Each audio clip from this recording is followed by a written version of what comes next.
Welcome to Meet the Polymaker. I am your host, Joel, and welcome in everybody. We have another great show in tow today.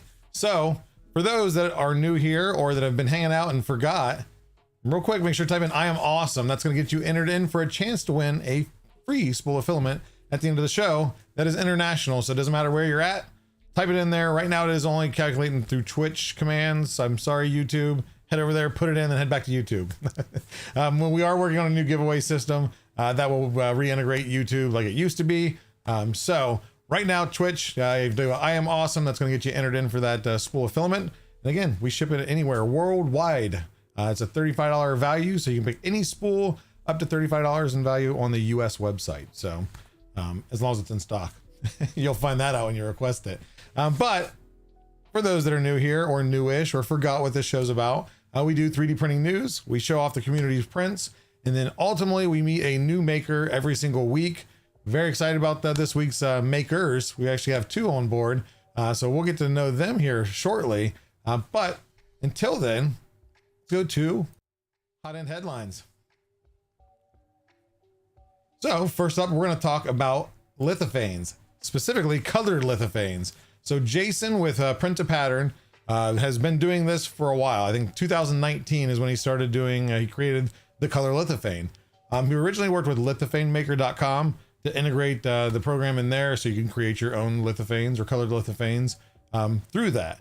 And while it worked, and it worked pretty well, I remember seeing him, I think Murph was the first time I ever ran into him and seen the creations in person and was astounded. It's taken the way of, not to compare it to anything, but it's taken the way of HueForge. It's just gotten better and better.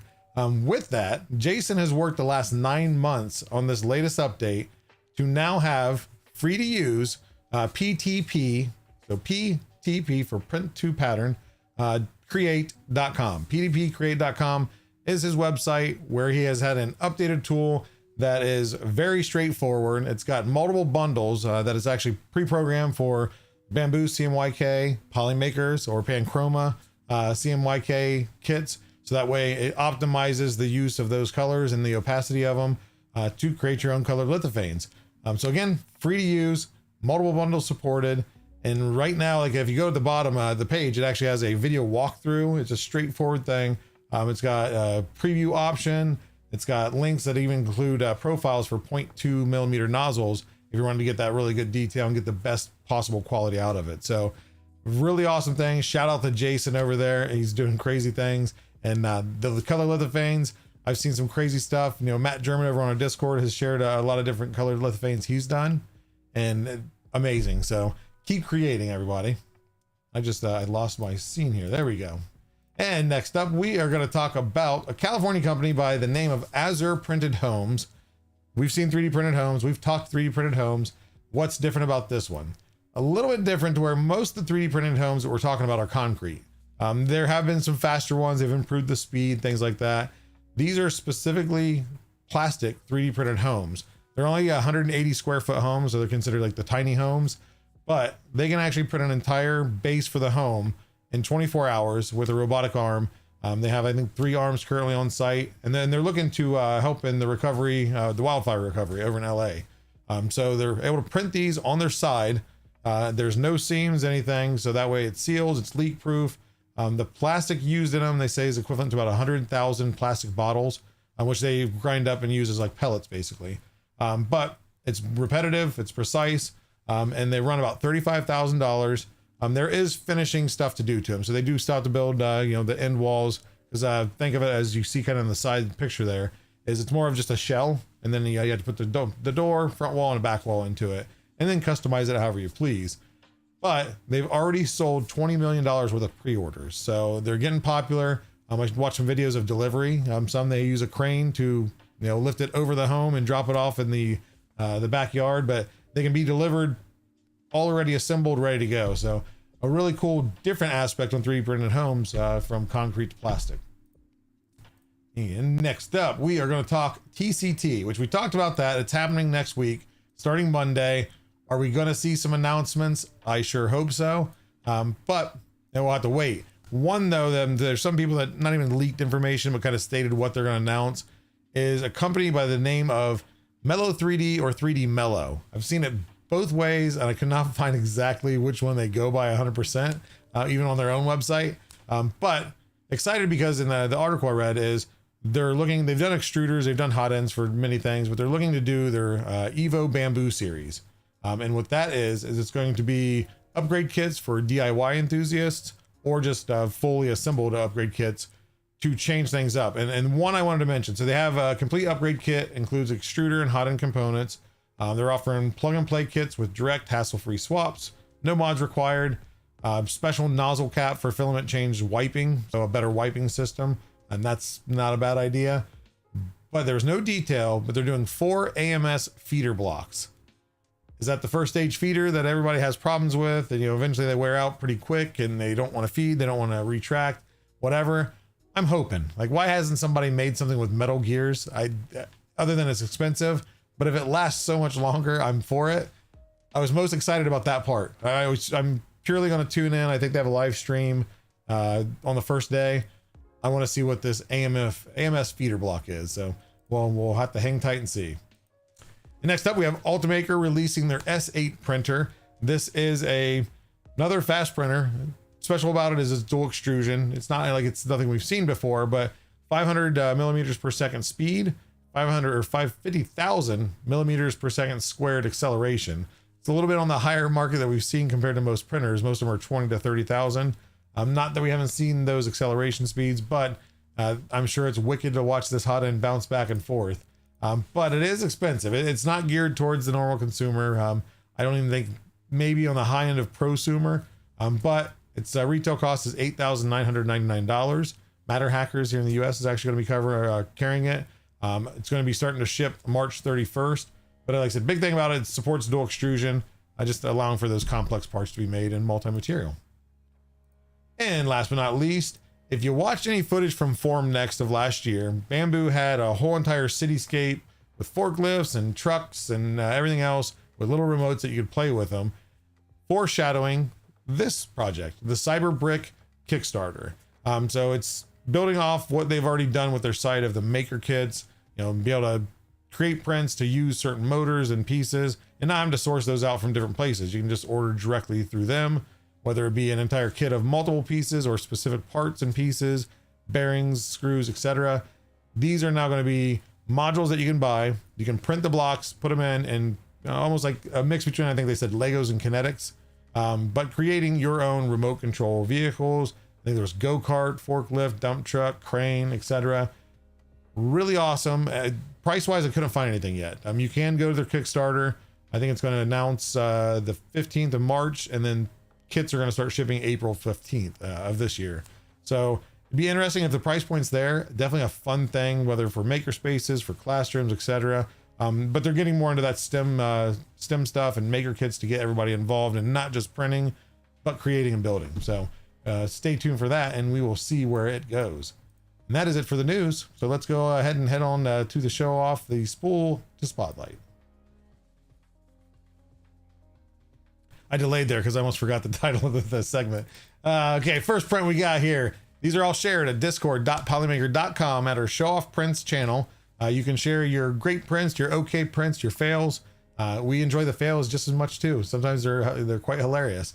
But this print is by Ricky Lee Tanner. The model is also designed by Ricky Lee Tanner. It is the VSV Mark II, the 1:12 scale ratio deluxe truck.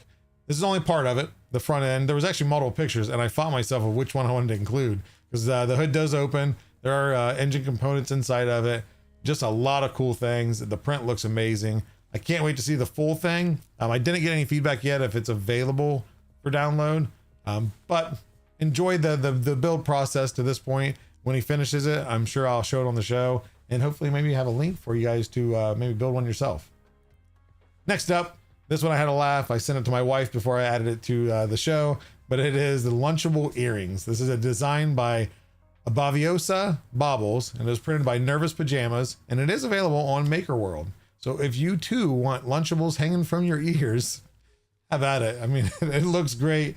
I have Lunchables in my refrigerator at all times, so it's great to see stuff like this. Next up, we have a print by Maker Megan. It is the Infinity Forge armband, a nice fashion design piece by Le Printemps Q. Le Printique, maybe. Probably butchered that. Sorry, French people. This is also available in Maker World. Just a cool design. There's multiple colors in the photos if you look for yourself. Reminding me of a kind of a watch band. But just nice to see all these print in place hinges and then, you know, adding more fashion to things. And honestly, in the right color, I would actually probably wear one myself. Next up, we have CGS Creations has printed the Octopus Tentacle Wine Holder by IK3D. This is available on Things. And again, this is one of those ones that had multiple pictures. The up close ones were awesome just because the texture that people are adding to models now, along with, of course, quality filament, is hiding layer lines like crazy. Like even the up close shots looked amazing. You've seen the texture, you didn't see the layer lines, and just a great print. And if you don't drink wine, then you throw a 20-ounce Mountain Dew in there. And last up, we have Bearded Printer, who has printed this and also was the designer of said piece, and it's the Floppy Pie.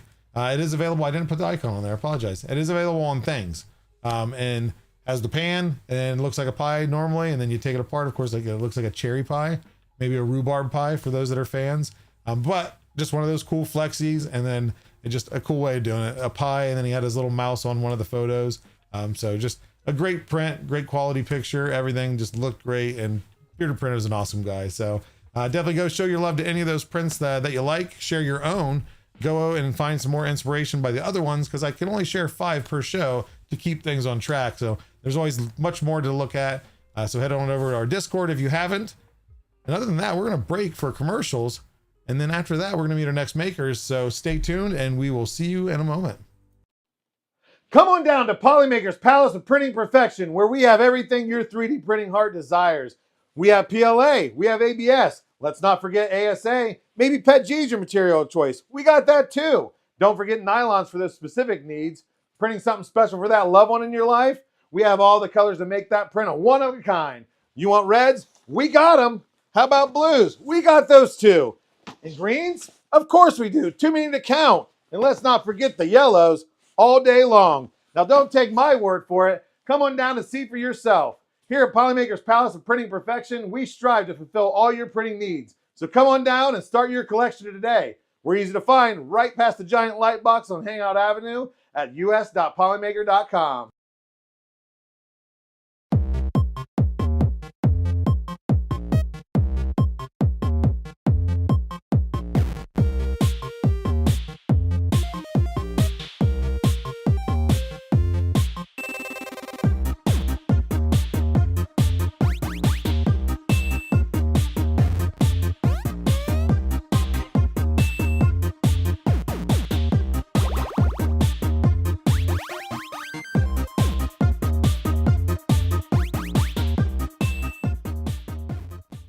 Are you into cosplay and prop making?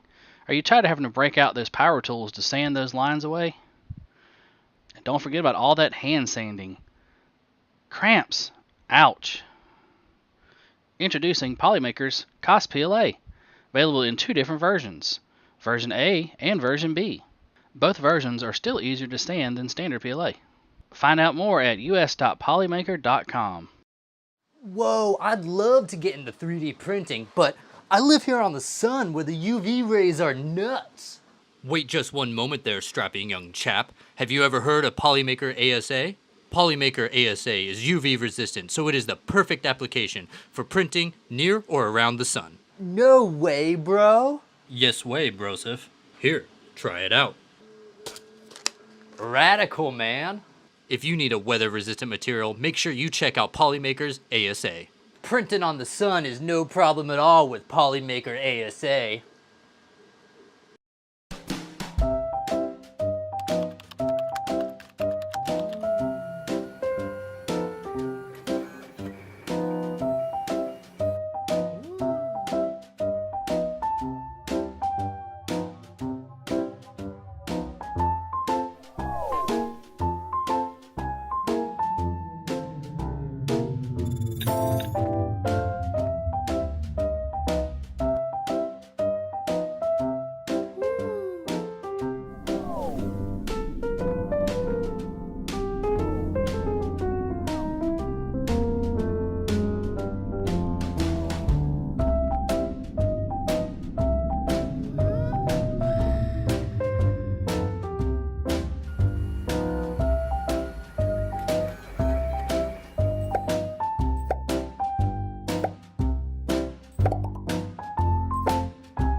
Welcome back to the show, everybody. So we are here to do what we do every single week. The main focus of the show, we love to meet new makers across the board, whether they're in industry or making fun projects, working with schools, etc. This group is actually doing a couple of different things. And if you've ever watched, I don't know, about any blockbuster movie, I can't say any, quite a few, which we'll talk about, you may have seen their creation. So let's welcome in John and Jason from Nala Propworks. Way cooler name than John. Yeah, why did I even put Josh on there? Why did I do that? That's all right. Let's see here. Josh, John, it's the same thing, right? That's the way to welcome in a great guest, right? Get their name wrong. Wait, let's start. Let's just start over. Take two. Please welcome in John and Jason of Nala Propworks. Now did I even pronounce Nala Propworks right? Is that right? Yeah, it's NOLA. Yeah, NOLA. Here. New Orleans, Louisiana. NOLA. I had to say it with a little bit more stuff in my mouth. New Orleans. well, welcome in, guys. I appreciate you coming on the show. For those that don't know who you are, what you do, can you introduce yourselves and kind of just a real quick snippet of what you do? Yeah. So, Jason and I have worked together in the film industry, film, television, commercials, for 30 years plus. And, we've done and worked on films dating back to, I don't know what year, but I always go back to the first film that I recall working on was Independence Day with Will Smith. Yep, But, I'd be surprised if anybody in here hasn't watched that. Yeah, but we've both done different pieces of the film, doing from design work to computer graphics, playing on all the displays, to manufacturing and special effects and prop manufacturing. Jason's done a lot in costumes, right? Yeah, I started off with creatures, making puppets and that kind of stuff when I first got into the industry, but quickly jumped into props and costumes. And for me, my background is mostly, molding, everything. Yeah, mostly everything. Molding, casting, painting. Eventually I got into machining and fabricating. So I basically build anything all the way up. Yeah. I just, was able to, basically take anything that was a drawing on a piece of paper and make it. Whether it was sculpting with clay or using tooling foam, or eventually I got into obviously aluminums and all that kind of stuff. So I just have that background of just fabricating and hands-on everything. And then, of course, I can't remember exactly when all the 3D printing and stuff started introducing itself. Oh, hold on, guys. I just dropped you. Why did it do that? I have problems with this here every now and then. So, Are we back? Oh, okay. Now you're back. Yeah, something drops out the video every now and then. Not all the time, but yeah. Sorry. Continue. Yeah, I was just saying, like early on, things started to introduce, and I was a little hesitant about it just because everything was, it was taking away my sculpting. Right, that was the first thing that started going away a little bit more and more was the sculpting thing. But in reality, it created even more need for myself to learn how to incorporate, the printing or the CNCs and all that kind of stuff, and then being able to, it kind of helped skip some steps for me. And of course, it's made molding and casting a little more complex, but it's all a learning process over the years. So did you find yourself with the sculpting that going from using your hands, have you transitioned into the 3D sculpting, so now that the 3D printing is kind of a bigger deal? I'm baby steps right now. I mean, Yeah, he's getting into it, into the 3D modeling, and I'm going to push him to keep going forward and hopefully get into the 3D sculpting, because he's a fantastic and super creative sculptor and talented with clay and other types of materials. But we've both seen the film industry change so much over the years, and it's driven by budget and time. Oh yeah. And where they would allow more time for people to sculpt and then show the creatures, a lot of times now they want to see changes, later today. So digital sculpting has really changed the industry significantly, as well as 3D printing, because that's the application at the end, is getting a solid physical representation of what you've sculpted and they've finally approved in front of them. And before you start doing the hard work of actually assembling it and creating it in real life. And the big benefit to it is when you show it to them and they say, "Oh, this is fantastic. I love it. Can we make it 5% smaller?" And try to do that at hand sculpting. Yeah, let me just shave off some stuff here and there. There, 5% smaller. I quit. No. Now, with that creative aspect, though, like when they present things to you, and I'm sure it probably depends on what director, what company you're working with. Do you use your own creative freedom in a lot of the stuff, or is it usually kind of, this is what we want and that's all we want, don't touch it? It's different every time, right? I mean, it's different every time. There's sometimes it could be a pencil drawing, it could be almost nothing, and I can just okay, I understand where you're going with that. I can make something. But then there's other things that are marquee. It's like they're obviously products that we all know about that have to be very precise. Exact and precise, yeah. So yeah, we just finished the Mandalorian and Grogu movie in Los Angeles, and we worked on that for about a year. We manufactured all the props, rubber props. We did Mandalorian, the show, and Ahsoka, and Obi-Wan, and Boba Fett too. But if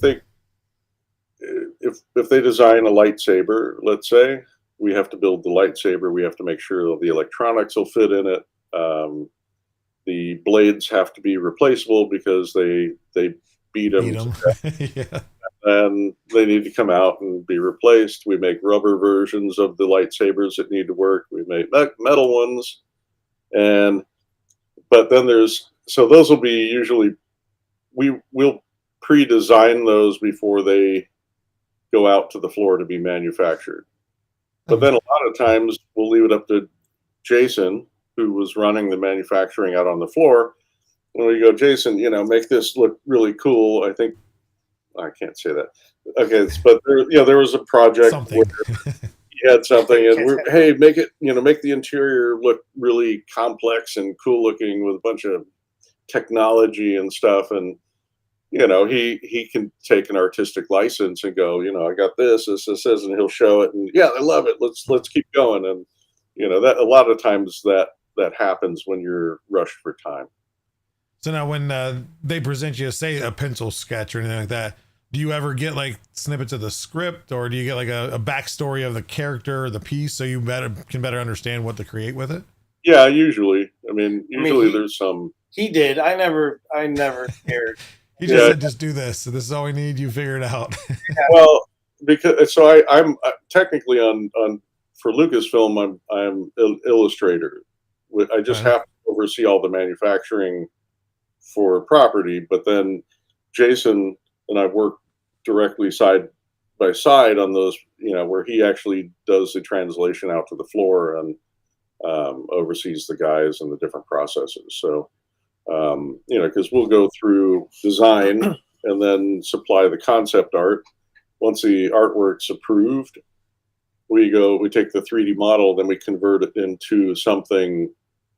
And usually I'm doing 3D models for shows like that where it's a manufacturing thing. But we take the 3D model, we pocket it out for electronics and screws for heat set inserts and or blah blah.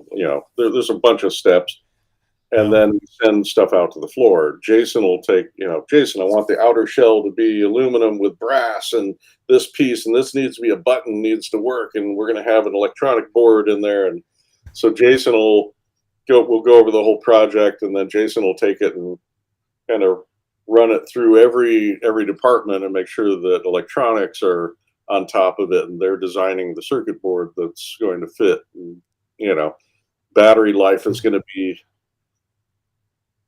usable. At least, for the scene, and not have to charge every 2 seconds. Battery, so I hope it'll last for 4 hours. And the thing is, for me, a lot of the new technology and the new printing materials, I've become more and more comfortable with the stability of it, right? And so, not everything that I make has to be, okay, the whole thing has to be aluminum. I can go, well, okay, this part can be just 3D printed. I know it's going to fit because as long as we, print it consistently and machine it consistently, everything fits together. So, especially, I think when I started seeing the major thing is a lot of times, the costumes, but like we were doing a lot of droids, and then the droids, I mean, in general is such a large build. And if you're trying to, even if you take a print and you're trying to mold it, and then you're casting, like fiberglass castings, and then you're having to clean that, it's such a long process. So if there's certain things that are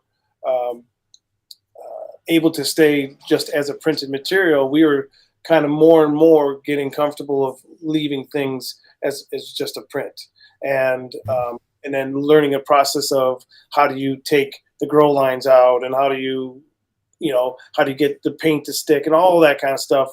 We're old. We still call them grow lines because we used to call it growing, and it's still in the industry. It's still stuck as growing.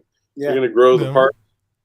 We're going to go water them and put some sunlight on them and see if we have a crop in them. The younger viewers are like, "What? What are they even? What does that mean?" The print lines, the layer lines. I'm sure we have a whole different language in the film industry. Well, before the show we were talking, just the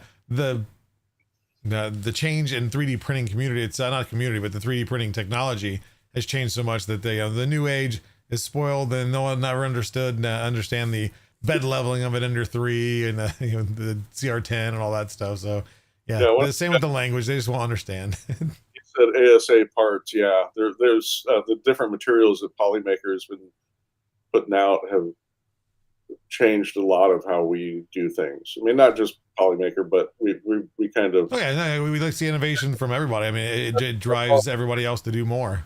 They're up there. They're one of the best, and we kind of standardized on Polymaker filaments on this last show for sure. And they weren't paid to say that, by the way. No, we're not paid to say that. Now, so the main material you use though is ASA.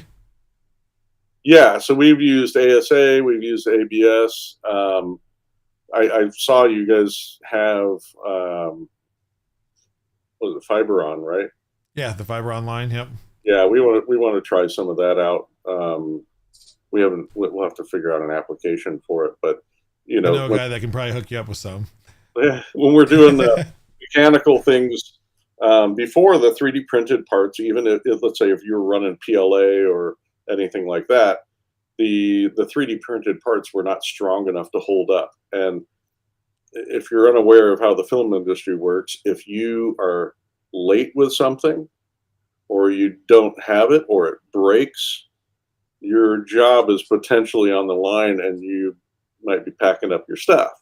So there is no fail. You have a backup plan, and then a backup plan for the backup plan, and then you have another backup plan for that. So when we're making what Jason was saying, when we were doing the droids, one of the big changes that we ran into, one thing was part of the printing process got better, recently where the filament printers are actually putting out better quality parts, much more even, to where we can use them for finished parts that go on set.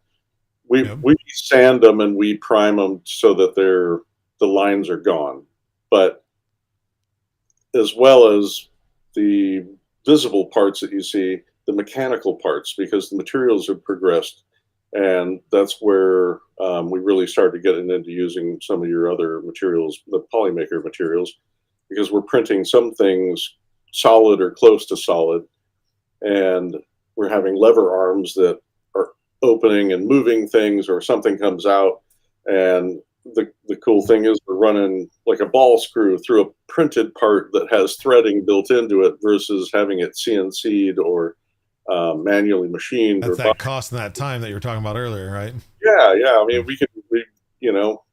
now it's a game where we're going, how creatively, how do you, even with fast machines like Bamboo and Creality and Elegoo coming out with these faster filament machines, how do you get the parts out faster without trying to speed it Compromising. up? You compromise the structure. Yep. But so we end up splitting up the parts and then screwing them together, and it gets, you have to get creative on how to get the part out faster. Oh yeah. Now with the 3D printing, which might lean towards the droids here, is what would you say is the largest 3D printed, whether it be the whole thing or a part? What's the largest thing that you've had 3D printed that ends up in the finished product? Would it be the droids, or was there anything else that you did like large print of? No, we did. You mean giant prints? Yeah, just the largest 3D print that you've done that's been used for film. No, the chest and on this last one, the pram. On any of the films, I don't know what you can talk about on the last one, so I won't pry. Well, on Mando season 1 and 2, we did. There's a pram, the little baby carriage that Baby Yoda, Grogu. Oh, the floating egg. Yeah, the egg. Yeah. That thing's fully 3D printed. Awesome. That just caused everybody in here that's watched Mandalorian to go rewatch Mandalorian tonight to try to find layer lines and any proof that it's 3D printed. No, so we paid a lot of money to sand all those lines. Yeah. They're very much gone. No, so the pram was not filament. That one was actually SLA. Okay. But still 3D printed. Yep. I can't talk about the recent stuff, but we use 3D printing, filament 3D printing a lot more now. Like an example. Yeah, what examples? Yeah. Well, okay. Just in the last year or so, of course, it's progressed so much. Yeah. You can utilize it more because it's consistent. But yeah, so projects that you can't talk about. Ahsoka. We would do the lightsabers or anything that had electronics and batteries in them. And back in the day, we would just electrical tape them together and shove them in, and you'd have wires going everywhere. Now, because you can have custom circuit boards made and you can do a lot of surface mount electronics, we're building fixtures that go inside of parts, much like a finished product, and it'll hold the batteries and it'll hold the board in a proper spot, and it's a lot safer as an action prop nowadays. It'll hold up to taking in more of a beating. There you go. Yep. Rather than like a solid metal hilt that hit somebody by accident or something. There's still things that are manually done. Like Jason did, worked on Ghostbusters, right? That was. Yeah, we worked on different Ghostbusters, but the packs were still fiberglass and. Yeah, that was probably one of the few things I kind of hand sculpted a bit. The original packs, are been around for a long time, and they wanted to basically recreate it, and so it's not like you can take the old one and remold it or do anything with it. So it's just taking measurements and just building it out of tooling foam and getting as accurate as you can. and then of course, being, they've added, as the movie went on, different ones. I mean, they added more stuff to it, so it just kind of. But you're when you're saying foam, it's not foam Like the like EVA foam, like cosplay uses. it's really tooling board, right? Yeah. You're talking about the tooling board. So it's a rapid prototyping. It's really like more the same stuff that like the automotive industry uses for like prototypes and things. exactly. We use yeah. that a lot to get masters because you can machine it really fast, table saw, drill everything, and it holds together, and then and paints and primers and polyester primers, and it'll seal it right up. Everything sticks to it good. Very close. Do you guys ever get the originals, like you're talking about, like the proton packs? Do you ever get the originals sent to you for reference while you're creating new, or are they just usually just more of the data for it? Yeah. No, we get to see the originals sometimes. Of course, they have to, the company I was working for at the time, they had to take a large insurance policy out on it and keep it in the safe and all that kind of stuff because things are worth like multiple. Oh yeah, so, and it's not just sentimental value. There's monetary value, especially to big blockbusters. I'm sure. Yeah, those things usually show up along with a threat on your life. So. Guys in black suits and glasses, like okay, the package has been delivered. I wish someday we could talk about certain things that happen in this industry that are just interesting stories. Well, once you're out of all those NDAs and it won't hurt your business, we'll just have you back on the show and we'll talk about it. Yeah, well, yeah. Now, of course, with you guys creating tons and tons of props for all these different movies, do you find it getting old? Do you still nerd out over certain things? Like say for Star Wars, you've done a lot of Star Wars stuff now. Do you still nerd out when you get to create a new lightsaber or part for it, or is it kind of like it's fun, but it's more of a job? Yeah, there's stuff that's fun and exciting. I mean, there's a lot of stuff that we did that are like the same. Same thing over and over. If you're asking me to make a blaster or a gun of some sort of rubber, I've done it thousands of times.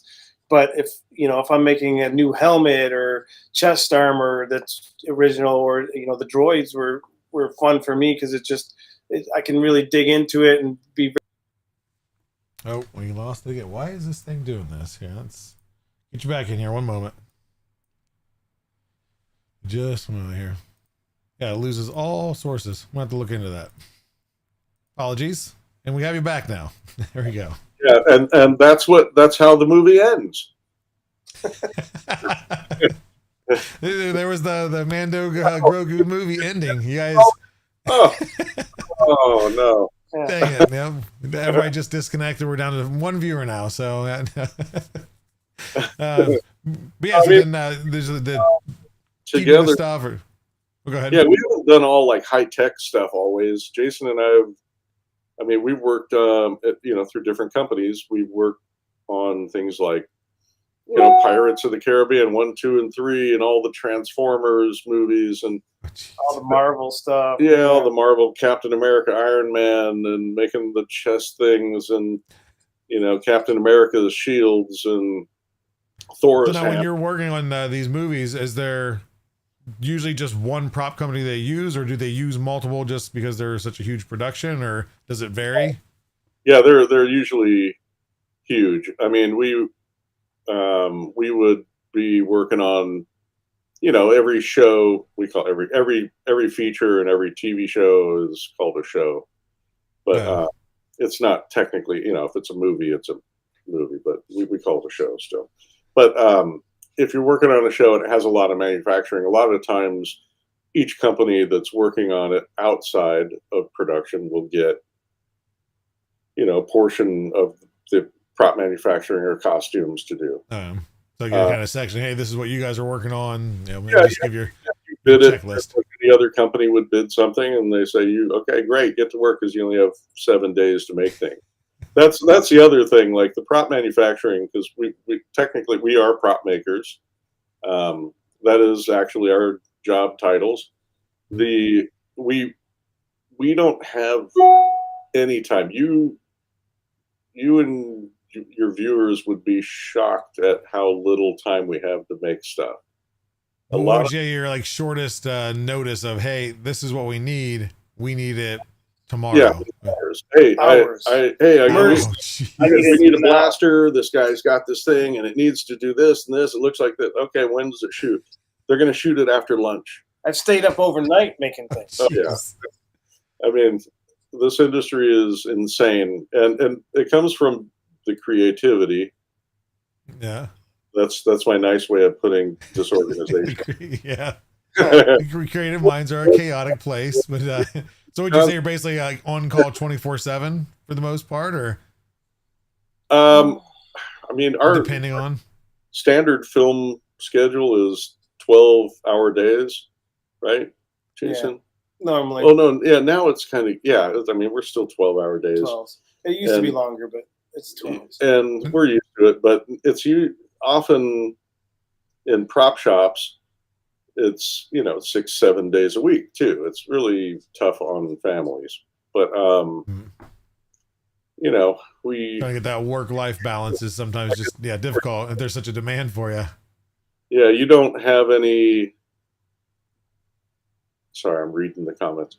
You don't have any choice. You have to deliver. There is no, once you've accepted the job and you've quoted and you've got a PO, it's almost like they have shackles on you and you're theirs, and you have to show up with this thing. And sometimes things go wrong and materials don't show up, or something. Okay. Rely on outside sources. You can only control so much. Oh, it's constant chaos. Well, not only that, but for me, because of being in the shop, materials don't stay the same.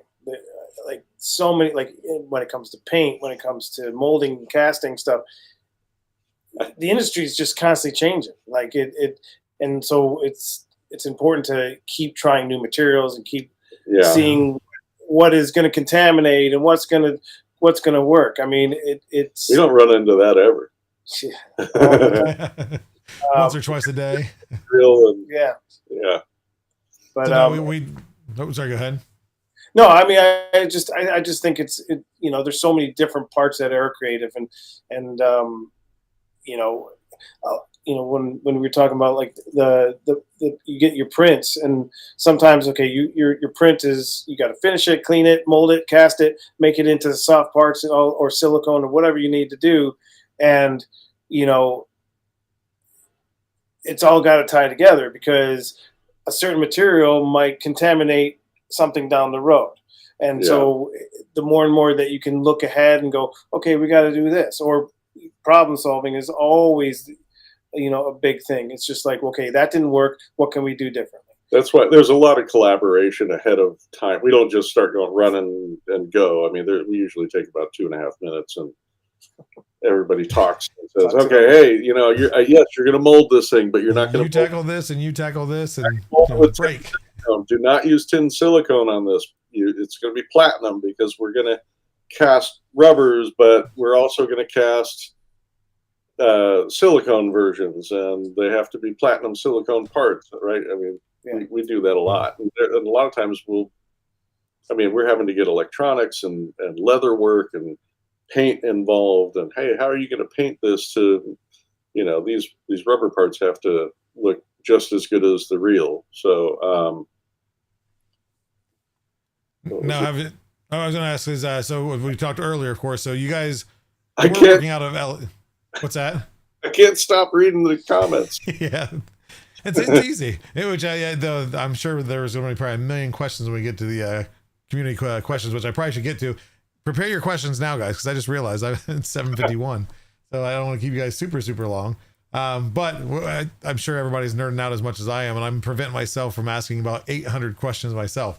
But no, you worked in LA. Now that you're in Louisiana, has it changed the flow of things or the logistics, or has it been still? Do you usually follow the props also? Do you ship them and just let them go, or do you go with them? It depends. I mean, we do pretty much whatever. I mean, I've lived in Louisiana since 2018. I'm originally from California. My wife and I moved out here. but then I went back to go do the Star Wars shows, and then Jason was out there working on the Star Wars shows already when I got out there.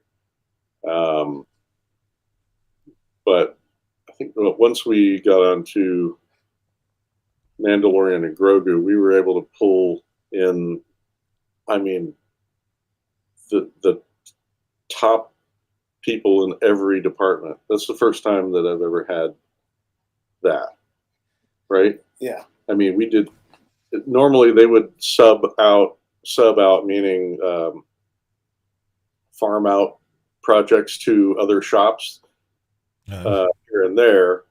Yeah, but this time we did everything in house. I mean, it was crazy, and we were able to do everything in house. That was the other. And you said that's the first time it's been that set up for you. Yeah, something like that. Yeah, I mean, to that level. Sure. Usually the shops are pretty fly by night. Because they're only set up for one. Put us into a building at the end of. We were doing Mandalorian and Ahsoka at the same time, and they put us into a building that was actually turned out to be a nice building. That we bought all new equipment. Would you do it? I'm like, yeah. Would you do it? I'm like, yeah, I'll do it. Yeah. And, be immortalized into the Star Wars world. Of course I will. Great. I'm like, all right, well, I'll just do that. So, but yeah, I mean, I love watching stuff, and but yeah, I mean, I love watching stuff and seeing my stuff up there, So John and I always hit it off like that. Ideas.